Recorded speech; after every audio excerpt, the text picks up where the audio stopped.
সহজ রাষ্ট্রবিজ্ঞানে সকলকে স্বাগত জানাই। আজকে আমরা জানব সম্মিলিত জাতিপুঞ্জের সাধারণ সভার গঠন, ক্ষমতা ও কার্যাবলী সম্পর্কে। এই ভিডিওটি পুরোপুরি নোট আকারে থাকবে। তাহলে চলো ভিডিওটি শুরু করা যাক।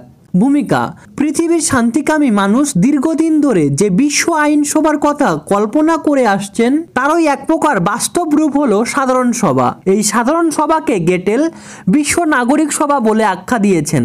বস্তুত সাধারণ সভা হলো সম্মিলিত জাতিপুঞ্জের কেন্দ্রীয় আলোচনা ও বিতর্ক সভা। সাধারণ সভার গঠন: সম্মিলিত জাতিপুঞ্জের সকল সদস্য রাষ্ট্র নিয়ে সাধারণ সভা গঠিত হয়।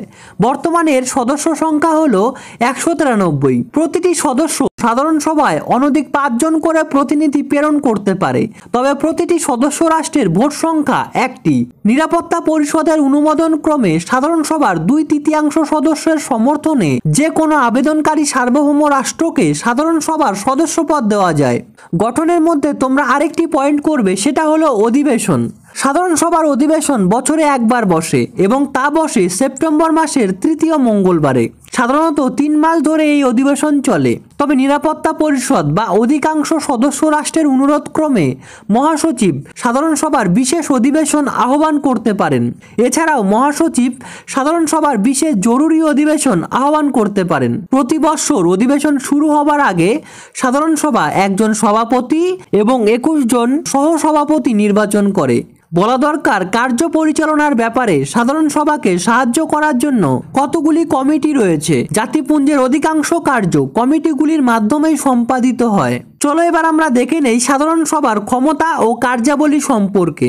জাতিপুঞ্জের সনদের 10 থেকে 17 নং ধারাগুলিতে সাধারণ সভার ক্ষমতা ও কার্যাবলী বর্ণনা করা রয়েছে। সাধারণ সভার কার্যাবলীকে নিম্নলিখিত কয়েকটি ভাগে ভাগ করে ব্যাখ্যা করা বা আলোচনা করা যেতে পারে, যথা: 1. আলোচনা ও সুপারিশমূলক কাজ।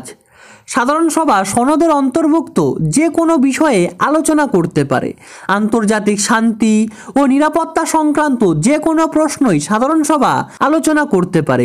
এসব প্রশ্ন আলোচনার পর সাধারণ সভা যে কোনো সদস্য রাষ্ট্র বা নিরাপত্তা পরিষদকে এসব বিষয়ে কোনো কার্যক্রম গ্রহণ করার জন্য সুপারিশও করতে পারে। তবে কোনো বিষয় যদি নিরাপত্তা পরিষদের বিচারাধীন হয় তবে সেই বিষয় সম্পর্কে নিরাপত্তা পরিষদের অনুরোধ ব্যতীত সাধারণ সভা কোনো আলোচনা করতে পারবে না।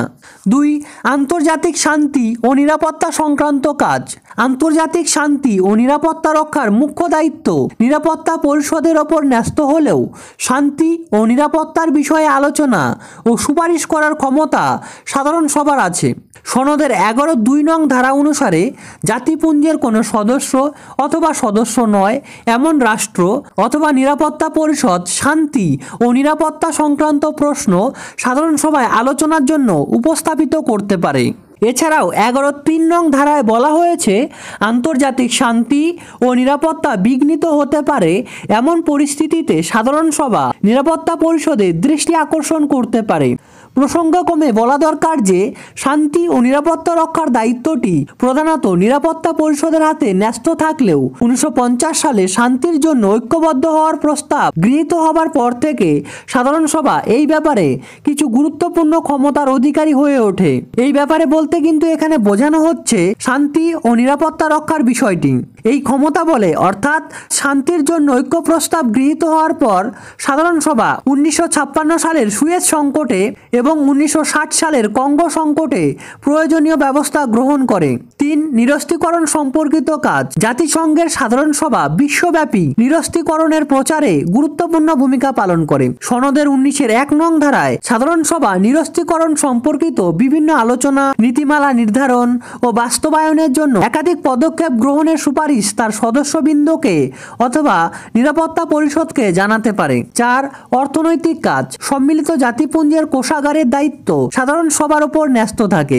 জাতিপুঞ্জের আয় ব্যয়ের হিসাব পরীক্ষা করা, জাতিপুঞ্জের বাজেটের বিচার বিবেচনা ও অনুমোদন করা, সদস্যদের দেওয়া চাঁদার পরিমাণ নির্ধারণ করা এবং চাঁদা বাকি পড়লে সংশ্লিষ্ট সদস্য রাষ্ট্রের বিরুদ্ধে প্রয়োজনীয় ব্যবস্থা নেওয়া, এই সব সাধারণ সভার অর্থনৈতিক কাজের অন্তর্ভুক্ত।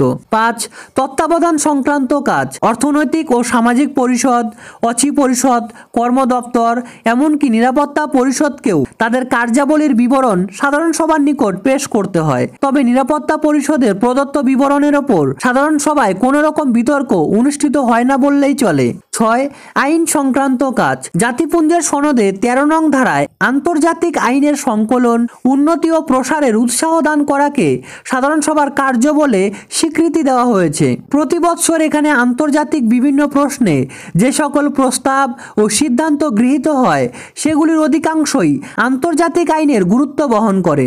আক্ষরিক অর্থে একে আইন প্রণয়ন না বলা গেলেও এইসব সিদ্ধান্তের পিছনে এক বিরাট সংখ্যক রাষ্ট্রের সমর্থন থাকায় বিশেষজ্ঞরা এই ক্ষমতাকে আধা আইন বিষয়ক ক্ষমতা বলে বর্ণনা করেছেন।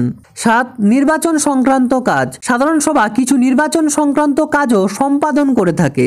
নিরাপত্তা পরিষদের সুপারিশ ক্রমে সাধারণ সভা জাতিপুঞ্জের নতুন সদস্যদের নিয়োগ, মহাসচিবকে এবং আন্তর্জাতিক বিচারালয়ের সদস্যদের নিয়োগ সংক্রান্ত কাজ করে থাকেন। এছাড়াও অর্থনৈতিক ও সামাজিক পরিষদের সদস্যদের, নিরাপত্তা পরিষদের অস্থায়ী সদস্যদের, অচি পরিষদের কয়েকজন সদস্যকে সাধারণ সভা এককভাবে নির্বাচন করতে পারে। 8. সনদ সংশোধন সংক্রান্ত কাজ। সাধারণ সভার সনদ সংশোধন সংক্রান্ত কাজটিও খুবই গুরুত্বপূর্ণ।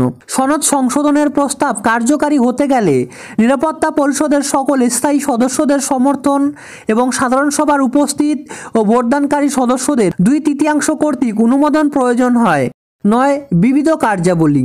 উপরিউক্ত কার্যাবলী ছাড়াও আন্তর্জাতিক সহযোগিতা বৃদ্ধি, উপনিবেশিকতা অবসান, বর্ণ বৈষম্য দূরীকরণ, মানবিক অধিকারের প্রসারণ ও বাস্তবায়ন, স্বাস্থ্য, শিক্ষা, সংস্কৃতি প্রভৃতি ক্ষেত্রে সুস্থ আন্তর্জাতিক পরিবেশ সৃষ্টি ইত্যাদি ব্যাপারে সাধারণ সভা গুরুত্বপূর্ণ ভূমিকা পালন করে থাকে। আশা করি ভিডিওটি সবার ভালো লেগেছে। ভিডিওটি ভালো লেগে থাকলে চ্যানেল সাবস্ক্রাইব করে আমার পাশে থাকার অনুরোধ রইল। ভিডিওটি শেষ পর্যন্ত দেখার জন্য অশেষ ধন্যবাদ। I really appreciate your time.